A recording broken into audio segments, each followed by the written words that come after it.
And we are live. So this Here we go. is the first episode of the Southwest Muscle podcast. And we have our first guest as well with us today, Reece, which we'll introduce in just a second. So we'll have myself, Louis, who's one of the hosts, and we also have Jared, and we'll be giving you weekly updates with lovely guests on the show. Jared, do you want to ask us why we're doing this? Yeah, so Louis, what's our plans for the future with this then? What's our goals of this? So I guess most of it is just to kind of have a bit of a laugh and like get to know people a bit better. But what we've been chatting over for the last few weeks is that there seems to be not a lot of like exposure to like bodybuilding athletes in the Southwest area. And when we're like up north, like if you compare to up north, they live and breathe bodybuilding. They have so much exposure. They have YouTube channels, they have podcasts. And having all this exposure means they get more followers. I feel like they get more chances to get sponsorship. And I just feel like we really need to like showcase our athletes a lot more. And with that, there'll be more followers, more chance for sponsorship, and hopefully that will grow the bodybuilding community down here. And then with that, we can potentially even have more shows. And just also, I like a natter, don't you boys? Love a little chat. You got to, mate. You got to. That's what it's about. That's it. Without further ado, our first guest on the show that we'd like to give a very, very warm welcome to is Reece. We're not even going to say your second name. I'll get you to pronounce it. Yeah, Reece Kyffin. So there we go. That's it. It's Reece Kyffin, go, not mate. hyphen. Kyffin. Yeah. Perfect. Reece, That's it. Really, I'm Reece Kyffin. That's about it. Go on, Reece. Give us a little bit more information about Tell us about you, mate. Go on. what you what you're all about, basically. Tash, which is in Cornwall, currently moving to Plymouth, so I won't actually be too much in the Southwest as we carry on. But yes, I'm PT. I've been training for about 8 years now, PT and online coach. Been doing that for about 2 years, just over 2 years now. So yeah, mate, it's going well. And it's like you say, it's nice to get on the podcast and have a little chat about bodybuilding, training, and it's like you say, share some knowledge, all of us, and get more awareness down in the area, definitely, because I think we do need it, as you said yourself at the start.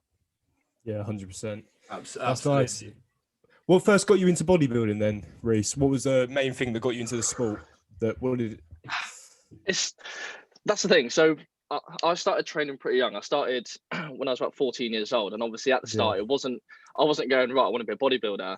I played a lot of football, played a lot of rugby, so it was just want to get stronger, put on a bit of size, obviously look good, because obviously when you're that age, it's all about looking good and whatever. So that was the goal. Was that yourself like bring you into that, or was like your family quite involved with getting you into sport? Family's always played sport themselves. Everyone in my family's always done a sport. So I guess you could say they got me into sport, but when it comes to weight training, it was literally mates at school. One of my mates, he had an older brother, and he was like that cool older brother that like taught him swear words. So he'd be coming into school going, "Oh, Reece, fuck you," and I'm like, "What's fuck you?" And yeah, so we were walking home from school one day, and he like opened his garage up. And he had this like cable pulley, a little bench press and stuff. So we were like, "Oh, right, cool. Let's have a little play around." And then just started from there. Really, he got a gym membership, so I got one. And yeah, the rest is history, right? Really. But yeah, bodybuilding started probably at about 17, maybe 16. A few people just saying, I think you got a good physique. I think you could go quite far if you wanted to take it seriously. So it obviously flicks in your head. We started watching people on YouTube and whatnot. Christian Guzman was a massive one for me, to be fair. I don't know if you know Christian Guzman. Yeah. He was a massive one for me when I was younger. And then, as you say, it just goes from there, really. I think once you start, you can't really stop, can you? Yeah. That's it, yeah. Did you start taking training serious from that period then? I've not serious, I've always but like been more structure to it, a bit more. Yeah, definitely from that point onwards. Yeah, I kind of plan my workouts, that kind of stuff. But I've always been pretty serious anyway, because I really enjoyed my football when I was younger. So anything that kind of helped to benefit that, I was pretty serious about it. But yeah, it's like you say, going into the bodybuilding world, as you know yourselves, it's all about structuring your nutrition, structuring your training. But it's one of those things that when you're younger, you're like, oh, I don't need to do that. And then when you do, you go, shit, I did need to do that. Yeah. But yeah, but I say that 17, it was serious. I turned 18. I was going out on the piss 3-4 days a week. I wasn't even at uni. I was just working 3 days a week. I'd go out those nights because I'd have a day off the next day. So I was pissing it up pretty much for a year straight. And then I spoke to my coach about competing. Obviously, I hadn't thought about it before that. I spoke to a coach about competing. We had a little chat, and then literally from that conversation, I was like, right, I need to stop drinking so much and stop doing all this stupid shit. And then it got serious from that point, really. So 18, I would have said. Yeah. So when you started at 18, Reece, what was your first competition? When was that? So you started at 18 properly. When did you first have a competition? Yeah, so my first comp, I was actually 19. Spoke about competing when I was 18, turned 19 in September, competed the next April. So that competition, the first one was a UK UP show, UK Ultimate Physiques. Where was that show? Where was that? I think it was just their Southern show. It was a bit of a trek away. But yeah, that went really well. Won that show, had a different show the next weekend, a PCA show. Won that show as well. Was that a teens category or was that in the juniors or? Yeah, that was junior. So juniors 23 and under in both the federations. So yeah, 23 and under, won both of those shows, which was, mate, the best feeling ever. It's literally on cloud nine. Even being on stage for the first time, I remember my bottom lip was going like nothing. And I was like, shit, all these lights on me. I'm like, can they see my bottom lip wobbling up and down? Do you want to describe that to people, like that first experience that you had? Like, could anything prepare you for that, or could you see the audience when you were doing it? Like, yeah. So I'm one of these people, as I kind of said beforehand. I played football. I was quite a good little player back in the day, and I always quite liked people coming to watch. So I thought, stepping on the bodybuilding show, I'd quite like that whole everyone's looking, everyone's watching, which, don't get me wrong, you do. That's a really massive part of it. But yeah, when I first walked out, I remember my coach saying to me, he said, walk out, don't look at the stage until you hit your don't look at the audience until you hit your first pose. So I walked out, straight line, did not look, obviously crowd's over here. Look and hit that first pose, and I was like, shit, those lights are bright. Cannot see anything, mate. Cannot see anything, but you just know that people are watching you, and it's a really nerve-wracking feeling. But I'll tell you what, it's one of the best feelings in the world, just getting on there, showcasing the hard work, especially when you know you've put the work in as well, and you know you look good. I think it's that feeling of, yeah, I've done well here. Even if you don't fucking win, like, don't get me wrong, I did the finals at the end, and I was nowhere near the standard of these PCA guys. Mm-hmm. But Jesus, still that same feeling just goes through you, and you're like, yeah, this is a good feeling. Good, that's cool. That's cool. Yeah. So on from that then. So tell us through after that then, competing wise. Yeah. So as I said, I did those first two shows in April at the start of the year. So I did 2 preps in 1 year, and I did 5 shows, which was 2019. Did those first 2 shows, had like a bit of chill time. Didn't massively rebound after the shows. I was just like, you know what, I'm just going to chill for a bit. Mm-hmm. Obviously, knowing that I had those shows later on in the year. Enjoyed my summer, to be fair. Had a couple of festivals. I quite like going out, going to festivals and whatnot, enjoying my time. Back onto prep end of August 2019. And if I'm being honest with you, my head wasn't in it. I didn't tell my coach this because I was shitting myself, but I was like, my head wasn't in it. But I remembered how good I felt when I stepped on the stage that first time, and I was like, right, I know I've got to do it. I want to do it, but I just need to get my head in the right place. So after like 2 weeks of being back on prep, I was like, yeah, I'm smashing this. I'm going to kill it. So what was it? I think the first show I did was the PCA finals. And as I previously said, the standard of the PCA lot was absolutely insane. They all look top class. Most of them look like they're already fucking pro athletes. So I kind of saw them backstage, and I was like, look, it's one of those things where you don't compare yourself to others. You don't do it for that reason. But yeah, that show I got wiped the floor with basically, but it was still great nonetheless. Well, I'm guessing you're up against what, like assisted athletes against this, or? Yes, Non-tested, is it? It's non-tested. I think pretty much all of them, besides 1 or 2 of them, were unassisted. I wasn't assisted myself, and probably don't think I'll go down that route. But yeah, you know that you like before, like were you naive to think that you were going against people that are assisted, or did you know that you would be going against people assisted? Yeah, I knew I would. I mean, I've kind of been in the game for long enough to understand that people do it. After the first 2 shows as well, people were doing it. And you can tell if that makes sense. I mean, if you've been 100%. In the game long enough, you can tell, can't you? Yeah, there's clear signs, isn't it? There is giveaways. Yeah. But it's like I say, sorry, Physique. Reece. That's right, mate. I'm men's physique. I'm not a bodybuilder, so at the end of the day, it's all about size for me. But I do want to make that jump up at some point. But like you say, it's just getting that mass on, isn't it? Yeah, definitely. Would you say about making that next jump? Would you change classes at all? Would you move up? Or? Mate, it's such a hard one because I don't think my body and my physique is built for bodybuilding at all. I've always been really, really skinny. I don't know about you two, but I've always been really, really skinny, tiny waist, tiny joints. So I'm never going to be one of these mass monster freaks. But as we know, it's not all about size. It's not at all, mate. Whatnot, but let's just look at Bob Waterhouse, who won last summer. Mate. He was a natty. He won a Twos Bros, you know. Yeah. So is he natty? Is he? Yeah, Bob Waterhouse is natty.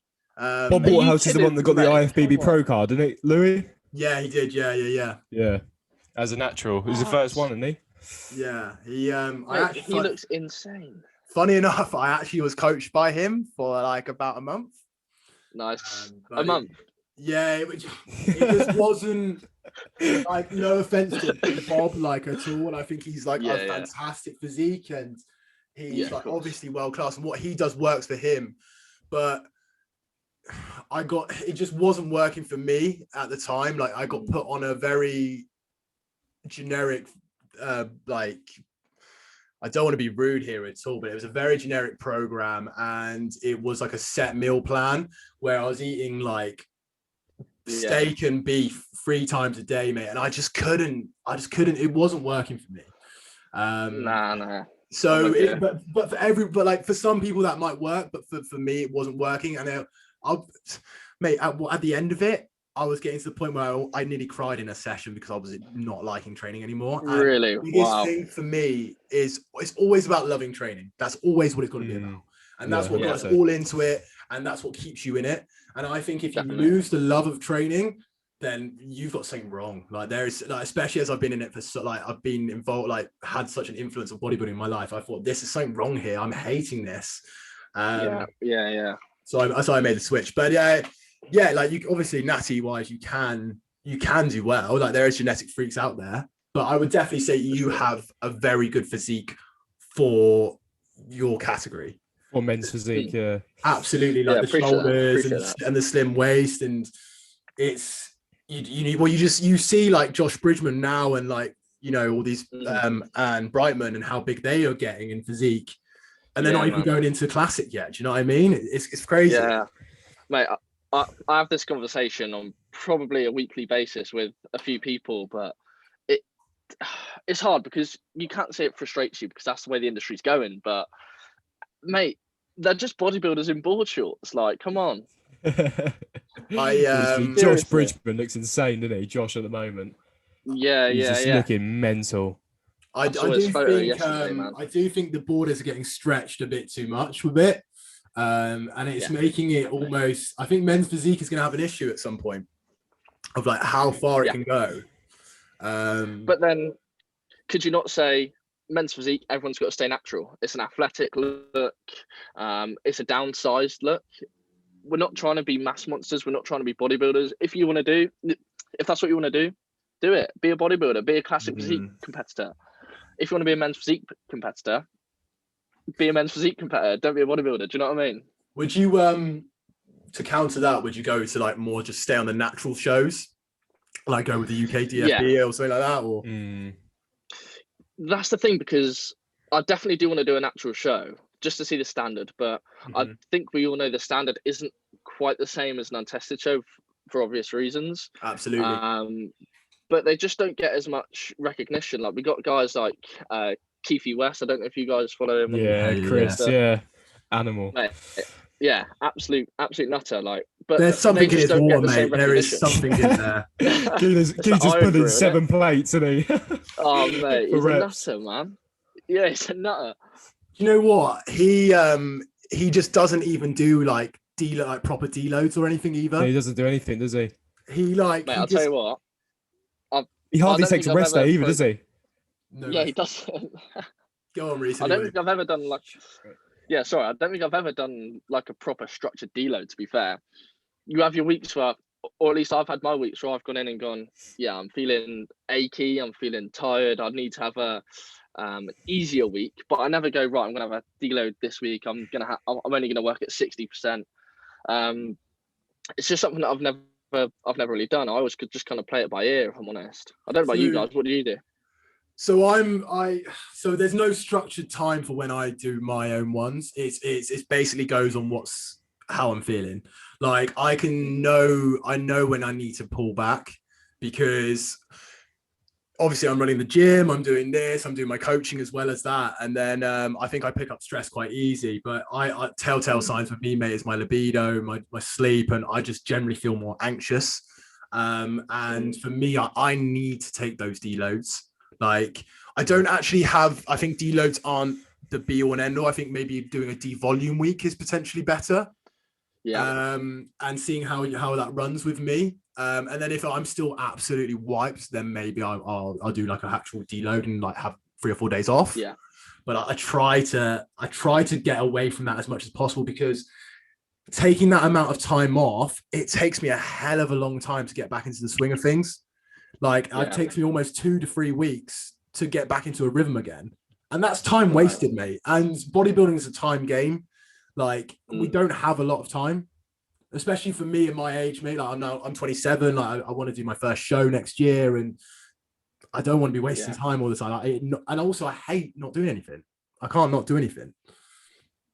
So I don't know. What about you, Jared? You're the same as me, aren't you, in that? No, yeah, I do agree with you there, Louis. Like, I think devolume is the best idea. Maybe just cutting it 50%, because I said that, yeah, I had 5 days off, end of February, and I came back and like my progression was fine until then. And then as soon as I took those 5 days off, I came back and just training just went. It was just awful. But so I reckon, yeah, 50%, same intensity, just 50% volume down, I reckon. I think What is that, like sets or exercises? Sets normally. Sets. Yeah. I think it's like if you almost forget the movement patterns. Do you know what I mean? Yeah. Like you get so used to it, and then having all that time off, your body's almost like having to relearn it a little bit. I think the hardest thing to do is just nipping it in the bud, like the week before. That's the hardest thing to get, just like before you push yourself over. Do you know what I mean? Before you push yourself too far, you just got to get it in before. Absolutely. Yeah, definitely. But it's like you say, I think once you do it for a certain amount of time, probably a year or two, you do just learn your body, don't you? And you do just know, right, I probably need a day or two off, or as you said, devolume week or whatever. You do just learn it, don't you? On the subject of talking about like training and stuff like that, so how do you structure your training? Like, are you are you the following of the push-pull legs situation, or do you go to more of a bro split, or is it more specific to your men's physique structure and stuff? And yeah, so I just follow push-pull legs. It kind of depends. I do change it up a little bit. Like recently I'll go push-pull legs. I have just written out a gym plan, but I've actually forgotten what I wrote down. But I'll do push-pull legs, so I'm hitting everything that I need to, and then I'll go chest and calves. Chest is a weak point for me. Calves, as we all probably know, I don't know about you guys, but a lot of people would agree that calves is a weak point. We could always have more calves, always. And more chest, mate. And more chest. Absolutely. Yeah. And then my last day is kind of like a freedom day. I'll probably alternate it. So I might go push-pull legs, chest and calves, then legs again. And then the next week I might go push-pull legs, chest and calves, and then back and arms, or just arms. So I'll kind of swap that 5th day around depending on what I want to do, how I'm feeling, what I think needs a bit more work. But as I say, 4 or 5 weeks in a row, I might do the same thing every week, and then on the 5th week I might chuck in a leg day instead of that back and arm day, if that makes sense. Yeah. So do you have like your training like in like mesocycle blocks then, potentially? Do you know what I mean? Like have a block and then go on to that, then go into the next block or something like that? Or is it just going as it goes? Yeah, I always give myself very, very minimum 8 weeks to follow some sort of training plan. Just because obviously your body has to adapt to it. If you're changing your plan up every time, you don't kind of get that progressive overload or enough time to progressively overload efficiently, in my opinion. So I kind of think having very minimum 8 weeks is the best way to go. You've hit the nail on the head. Typically, I'll probably go a little longer. But yeah, so like I say, I never have blocks. I never go, right, I'm doing this for 12 weeks, then this, then this. I don't really plan that far ahead. Because as you said, you kind of got to enjoy it all. And I feel like if I'm sat there writing everything down all the time, I'll get a bit bored. But yeah, so I'd say I might come to the last week or two of my block, as you want to call it. And then I'll go, right, what exercises have I enjoyed? And I'll look at my physique and go, what do I need to bring up? For me, upper chest is a massive thing for me that I need to bring up. So instead of doing flat bench, I'll do incline bench. So I'll just sit there and write them all down, look at what I've enjoyed doing, look at what I've progressed at. And then, like I say, just hitting the muscles from different angles. I do think that's really, really important. Rather than just doing incline on 45 degree all the time, kind of go a little higher, go a little lower, play around with it. Because obviously you're picking up different fibers doing so. So yeah, I just play it by ear, to be honest. I think a lot of people, they kind of like they'll do a back exercise, but they're just doing the same movement for like 5 sets. Like they're just rowing it in exactly the same position the whole time. And it's like, you're not actually like detailing your training here a little bit. And it's your body's just going to be like, oh, we're doing this again. Do you know what I mean? Yeah. That's how I find it. So yeah, I completely agree where you're going with that, Reece. What's your sort of training like style as well, Reece? What's the intensity like? What's the volume like? What do you normally do? I guess you could say it's like bodybuilder style, mate. I'll just absolutely try to smash myself every set. Don't get me wrong, I've done it. I think it's really good. But I just really enjoy and love and think it helps me to grow better. Basically just going to it's hard to explain, not to failure every set. Agree, yeah. Not to failure every set, but you learn how far you can kind of push yourself, don't you? So if let's say I'm doing an incline bench press or something, or a flat bench we'll go with. I might work up to one top set, but I might do one set either side of those that is pretty much a top set. So if I'm working at the moment, I've been pressing about 100, 105 for a few reps. So I might go for 100, get a set of 8, and then I'll go to 105 and do like a max out set and see how many reps I can get. And I might get 8, I might get 9. And then I'll drop back down to 100 or a little bit lower, and I'll do another max out set. Do you Sorry. Go on, mate, carry on. Do you log your training? Do you like logbook it and stuff? Or do you just kind of go on like, do you know the numbers in your head? I always logbook it, besides in lockdown. That's fair enough. Besides lockdown, I've just been playing around, enjoying it, mate. Yeah, no, that's cool. I was going to say, how on earth do you keep on top of all that if you're not recording it down? Yeah. It's got to be written for me. I feel like you can write it in your notes, you can update it in your notes, but that's not logging, I don't think. I think that's just updating. Whereas logging is having a log of it and looking back over the course of 6 months and going, shit, my bench has gone up by 10 kilos and 2 reps or something like that. I always think it's good to have a log. Yeah, 100%. I enjoy logbooking as well, just like Louis does. But like going into the gym knowing what you've got to try beat as well. It's like I couldn't go into the gym without knowing what I got to do. Otherwise, I just wouldn't enjoy that. Isn't it? Do you know what? It's that competition with yourself, isn't it?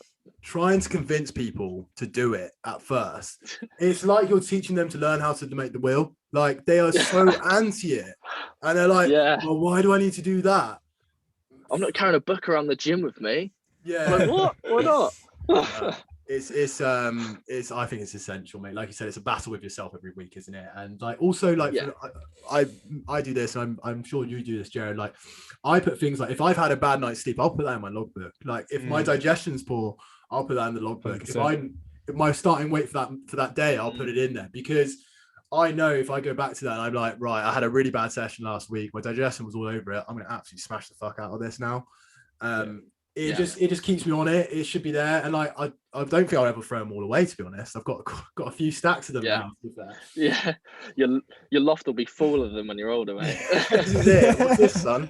It's like when it's like when you're younger, you go up into the attic, you're like, wow, what's all these chairs and instead of porno mags, it's just going to be logbooks. Oh, that's so funny. Just touch quickly, Reece, on you just said about lockdown then. So obviously it's a big topic. How's it been for yourself? What utensils have you had? Have you enjoyed it, or have you found it a real struggle? So in terms of my training, do you mean, or just general life, or what?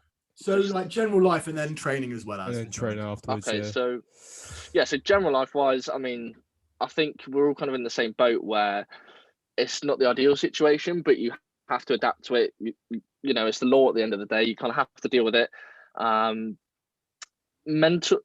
Mentally, I've not been too fucked by it. If anything, it's just stressed me a little more. Because obviously I'm an online coach, as I've said.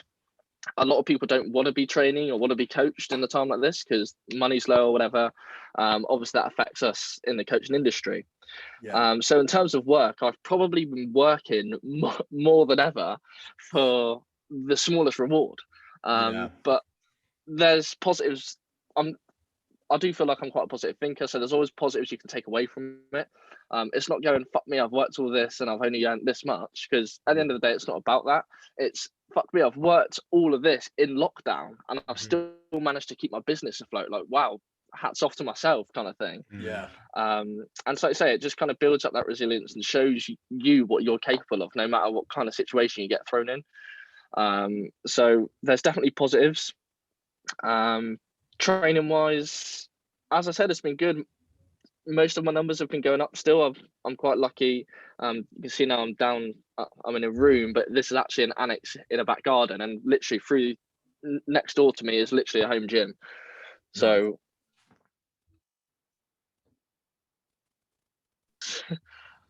what sort of kit have you got available to you, Reece? What sort of kit have you got available to you?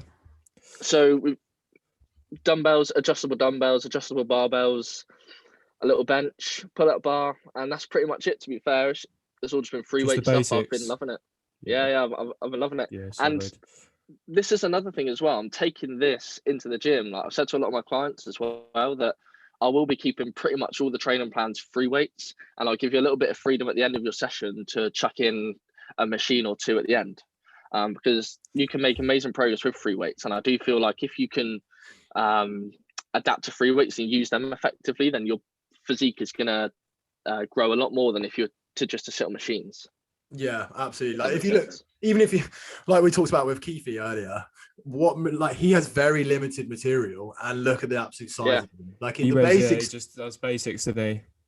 Basics do work. That's what it's about.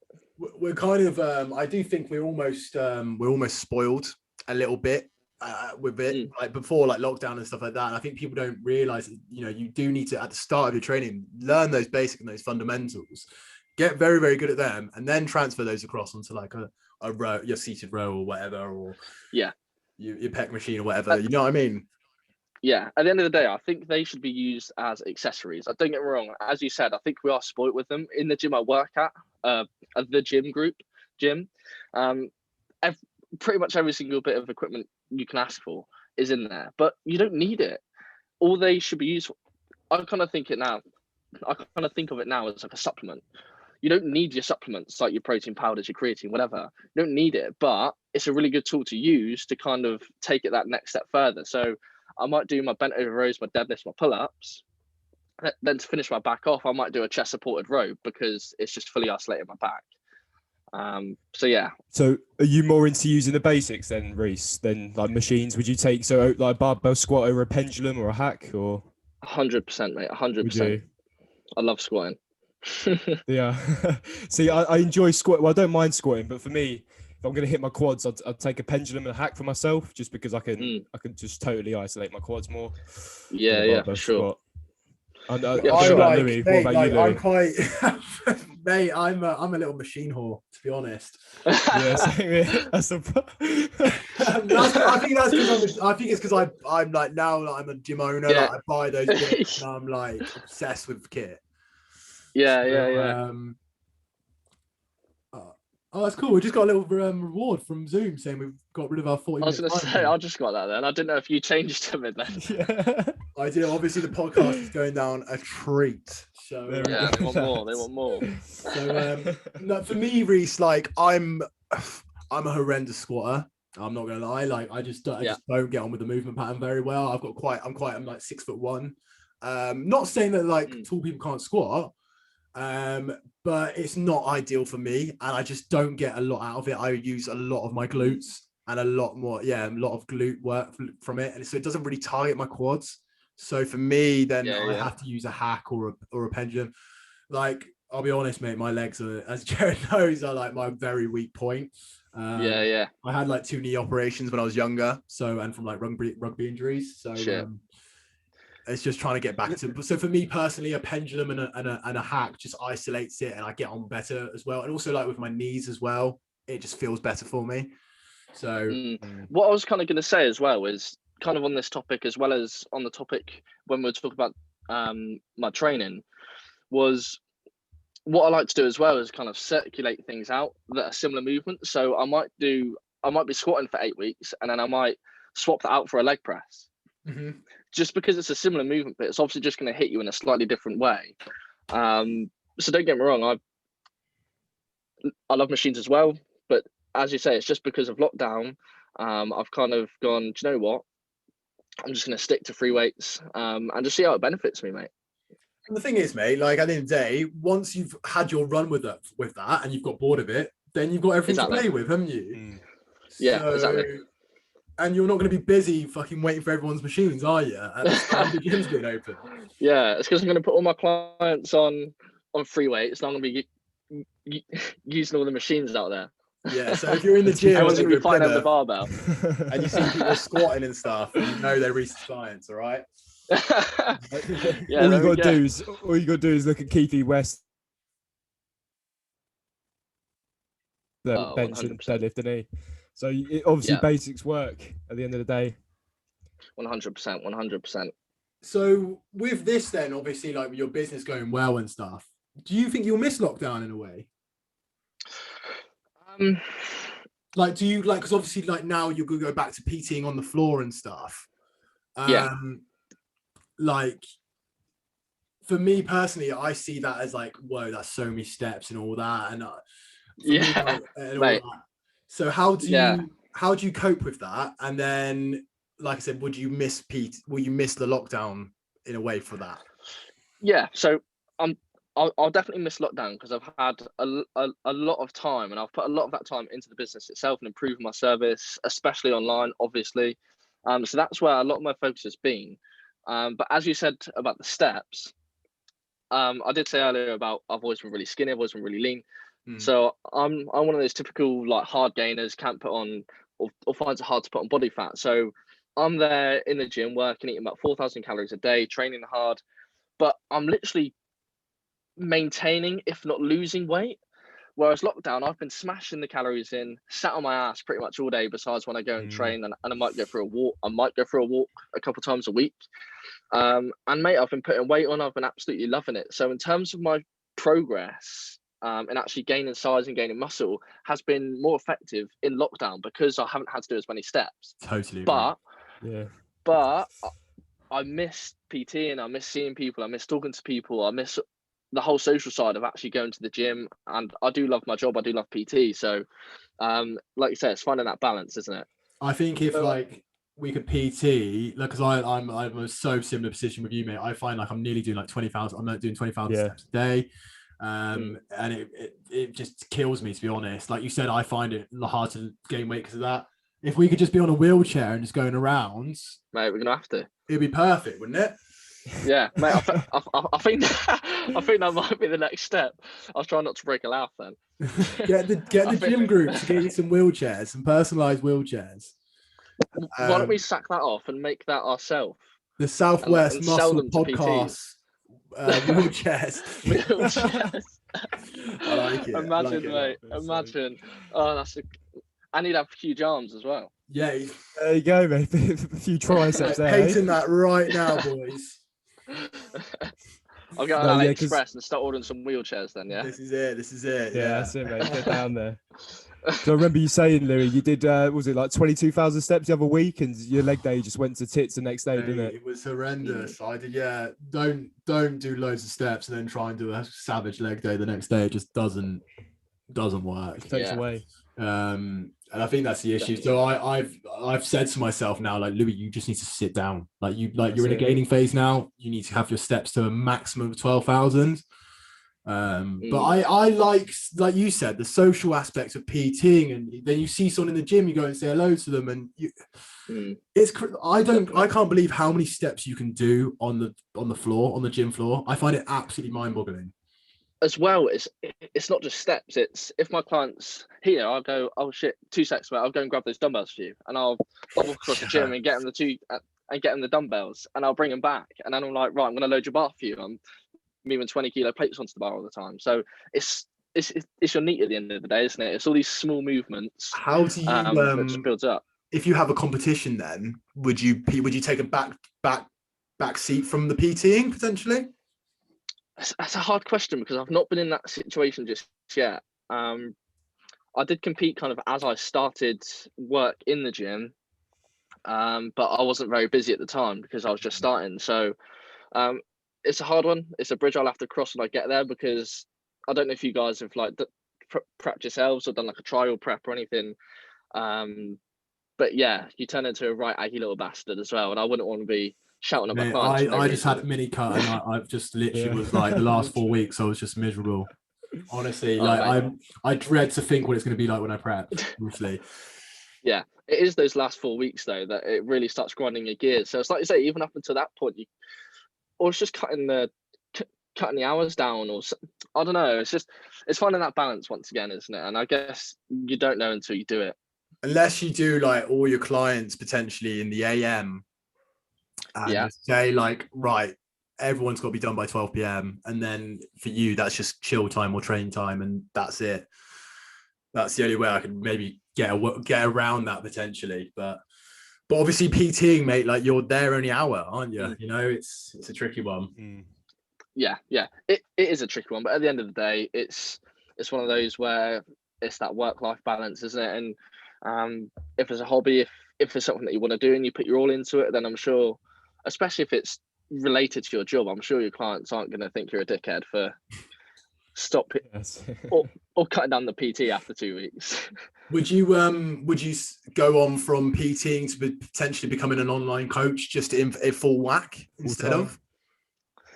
Yeah, this is something I've thought about over lockdown for sure. So I'm definitely cutting down my PT hours. Definitely cutting them down so I can keep putting the same emphasis on the online clients as I have been throughout lockdown, because I do think, or at least I didn't realize how important the online aspect of coaching was until I started taking it a bit more seriously over this lockdown.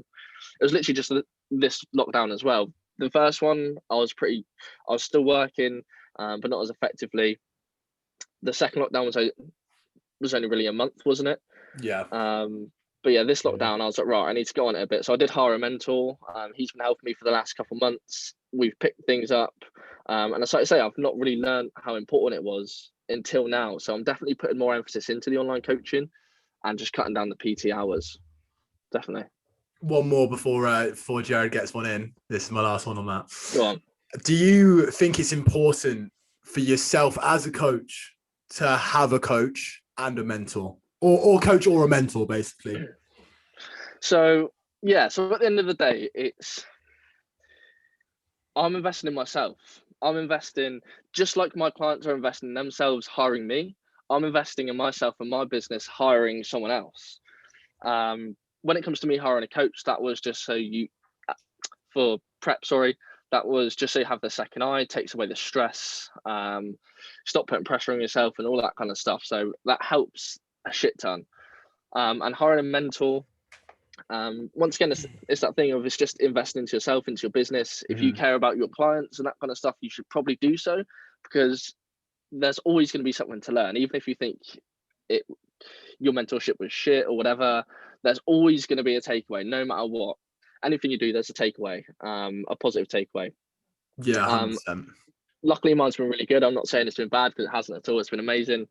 But yeah, I don't think it's crucial, but I think it's definitely a wise idea, because once again, it's just getting a second eye into you, into your business, and it's ideas, it's bouncing ideas off people, which is probably one of the main things that brings up ideas, and you go, oh shit, yeah, what a good idea, I'll start implementing that. Or yeah, I think it's absolutely, I think if you want to be a good coach, to have someone to look up to or learn from at the start, I think is very important. I think potentially you can take it into your own hands after a while, but it's just like, when you learn a topic at school or whatever, you learn from someone above you, you learn from different people, you learn loads of, and when you're like writing an essay, you're learning from loads of different people the whole time.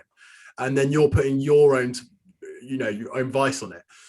So I think it's very, very important, to be honest. It's something that I for my birthday from the missus, I got a mentorship call. Nice. And it was just, mate, honestly, I learned more in that hour than I probably learned in 6 months. Yeah.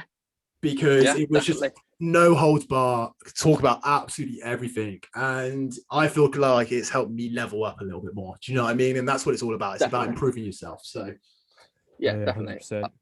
I think it's, sorry, Jared. I think it's that's right, mate. That's fine. He's keen. Sorry, one more thing. I think it is that thing though of your clients hire you to learn from you, to learn what they need to do to improve themselves, their physique, whatever their goal is. If you want to level your business up, you need to do the same thing. You need to hire someone that is going to teach you, because they've done it. In most cases, they've done it. They've been there. So it's only beneficial. Just like you're trying to get people to be your clients, they're doing the same. But it's because they're trying to help you. They're not trying to take your money away. Yeah, absolutely. Go on, Jared. Hit us with one. Go on. No, just what I wanted to wonder. I was stalking your old Instagram, Reece, the other day, and I was looking at it, and you were saying you wanted to open up a gym in abroad somewhere in a sunny country. What's your aspirations with that? What do you want to do with that then?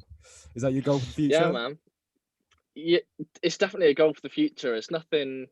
Once again, it's nothing that's set in stone. But nice, hot, sunny place to live for sure. So that's the goal. Opening a gym up, or even PTing in a gym in a hot, sunny country, or coaching from a sunny country, whatever. I think that's the goal for a lot of people, definitely for me. Yeah. No, yeah, it's do you know what? I've always wanted to go. Like, I think eventually I would love to, absolutely, because the winters here are just ridiculous, aren't they? Like this, it can be quite depressing, and a lot of people are now doing. The best thing about online coaching, you once you've got your following and you've got your attributes to yourself, you can do it anywhere you want. You really, really can. Definitely. So why the hell wouldn't you do it on a nice sunny beach in Dubai or whatever? Do you know what I mean? Like half of the UK bloody pissed off over there last few lockdowns. Yeah, right. So. Yeah, man. But I will let you know, Reece, it's not all glamour having a gym. You're mainly just a massive cleaner and a kit repair. Yeah, right. Mate, that's exactly what I am as a as a PT at the gym. We've got to do shifts to make up for the PT hours on the floor. Right, otherwise you pay like a stupidly high price in rent. Mm-hmm. But literally since COVID has come about, mate, we've literally just been cleaners. Yeah, that's literally what we are. Literally, yeah. I didn't do this job to clean equipment, man. No, I know what you mean. I think when you think about being a PT, this is what annoys me a little bit about the PT sector, is that people just think it is a very, very glamorous job and it's amazing and we have all this free time and everything like that. But in reality, like if you want to be good, because there's a hell of a lot of bad people out there, and that's the big problem with the industry, I think. You've got to put in the fucking effort, man. Like you've got to expand your learning more than just your course, like a standard level. Being a level 3 qualified course means fuck all. It really is it does, you can do it. I don't want to talk down to anyone that is, but it's I think it's almost too easy to do. And if you want to be good, you need to expand that knowledge, like you said, like you've done, gone and done a mentorship, or you've taken your learning outside of the box. And I just hope that people now, when they like want to become PTs, they know what it entails and what you need to do. Like, it's not just an easy job. Yeah, it's one of those things where, like, if you go out and you talk to people and they ask what you do, or like family friends ask what you do, and you say, and they go, it's that thing of, oh, PT, that's good money, isn't it? And it's like, mate, it's like any other job in the world. If you're shit, you're going to earn shit money. If you are top class, you're going to earn top class money. It's like, it's that thing of, it's not just, oh, I'm a PT, I'm going to earn fucking £30 an hour every single hour of the day. It's not quite that easy. The thing is, though, how much of that £30, like, you've got to pay for your rent, you've got to pay for your way of getting there. You're like, there's so much more to it, and people don't understand that. Yeah. Go on, the thing is, there are some bad PTs that can earn a lot of money as well. That's the thing. They somehow get away with it, don't they? I don't know if you saw my Instagram story the other day. I don't know if it'll still be on there, but it's about the Herbalife stuff. I don't know what your guys' opinion is on that.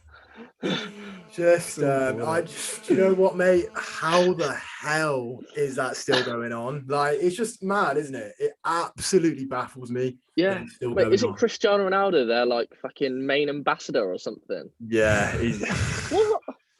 They've done well with that, I must admit. Mate, right, I'll buy into it when I see Cristiano Ronaldo drinking a Herbalife shake post-workout and instead of his breakfast. Mate, not a chance. Not a chance. The problem is, mate, you're not going to see him walk around his house drinking a Herbalife shake, are you? There's millions of kids. No, he's not. Exactly. It's the thing is, mate, the problem is that it's not, diet and nutrition is not taught at a young age. Like, it's not at the forefront of the government's ideas, or like or their main ideas and stuff. It's like Boris with the announcement the other day was like, and I'll be drinking a beer and raising my glass to people on the 12th. Yeah. It's like, brilliant, mate. You could have said you were going to go to the gym and keeping fit and healthy straight away.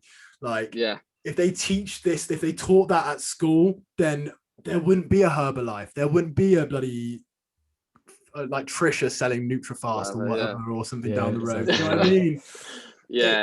It needs to be, there needs to be something more hit at a young age, so people don't have to buy into this bullshit.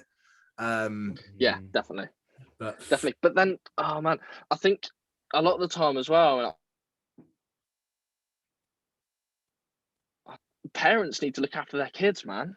Like, how many fat kids do you see walking around the streets of Liscar, Plymouth, wherever you live? How many fat kids do you see? It's not their fault. It's not their fault. It's their fam. It's their mum. It's their dad going, "Oh, shut up. Go and have your chocolate bar. Oh, shut up. Go and have that.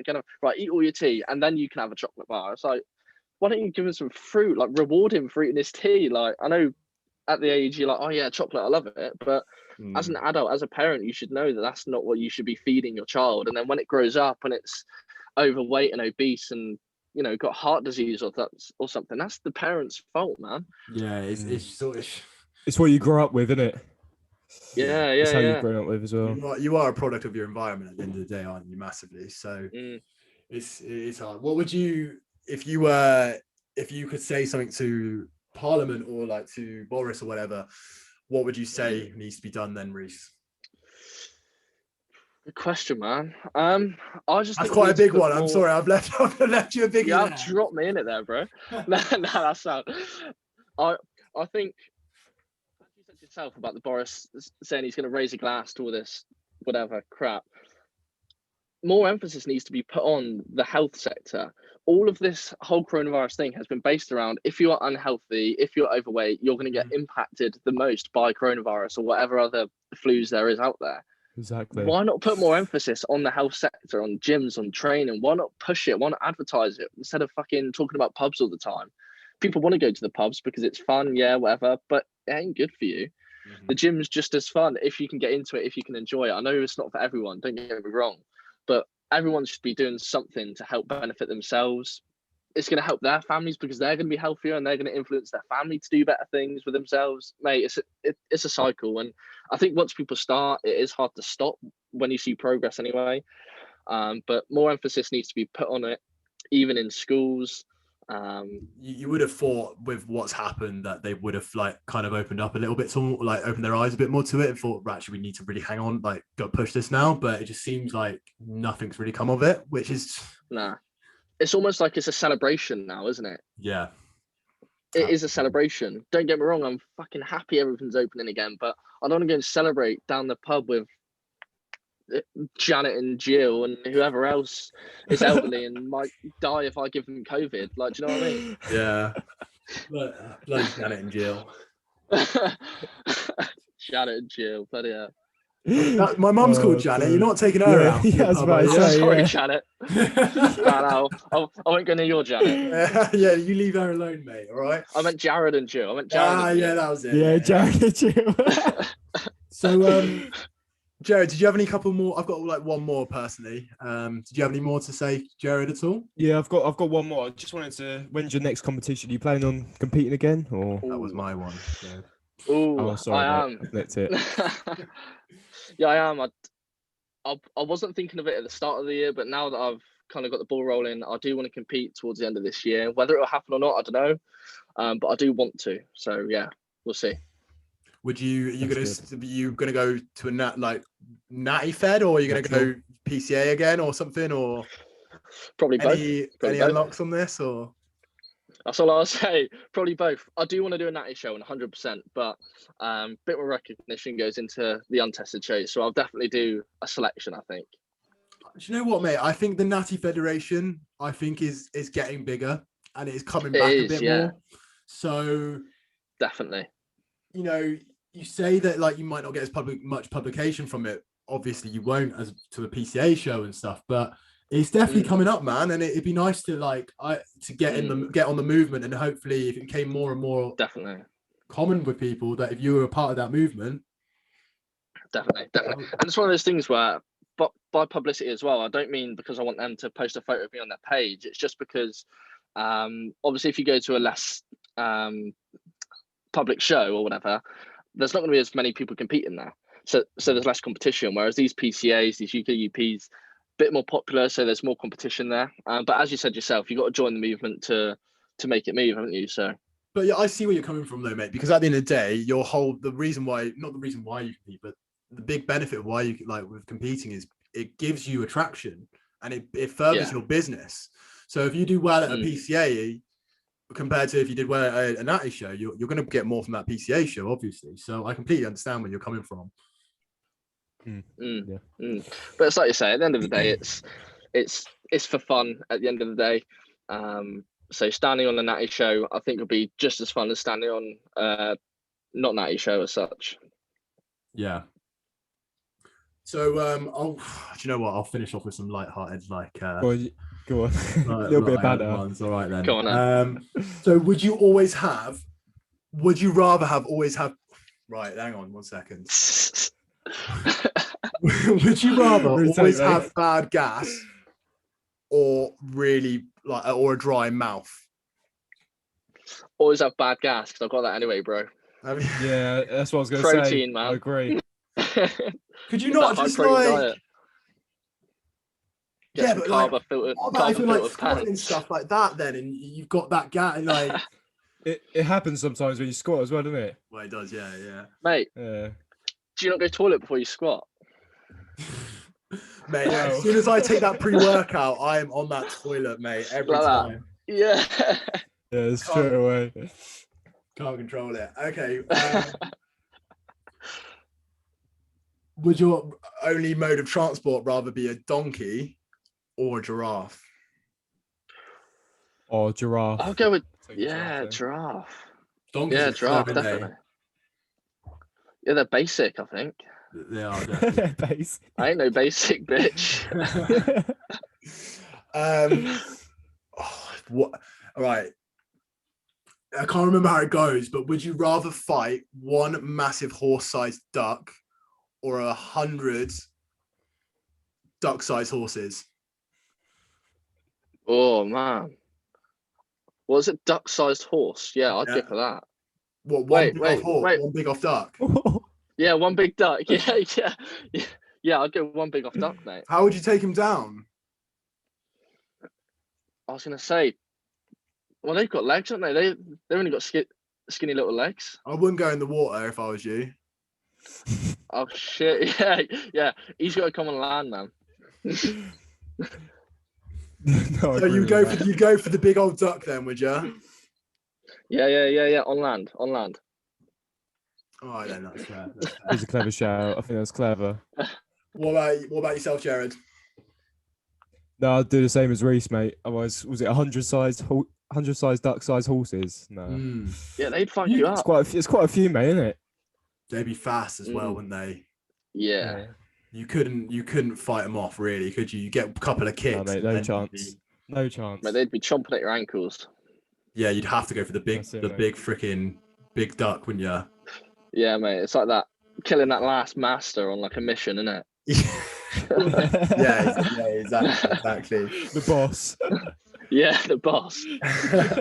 So, Reece, before we wrap this up a little bit, have you got any questions or anything you'd like to say at all, or where can we find you on social media? Where can we find you day to day? And yeah. Well, firstly, I want to thank you for having me as your first guest on the podcast. I appreciate it. Pleasure. It's been class. It's been a great laugh. Socials, I'll be at PT Kyffin, Instagram, Facebook.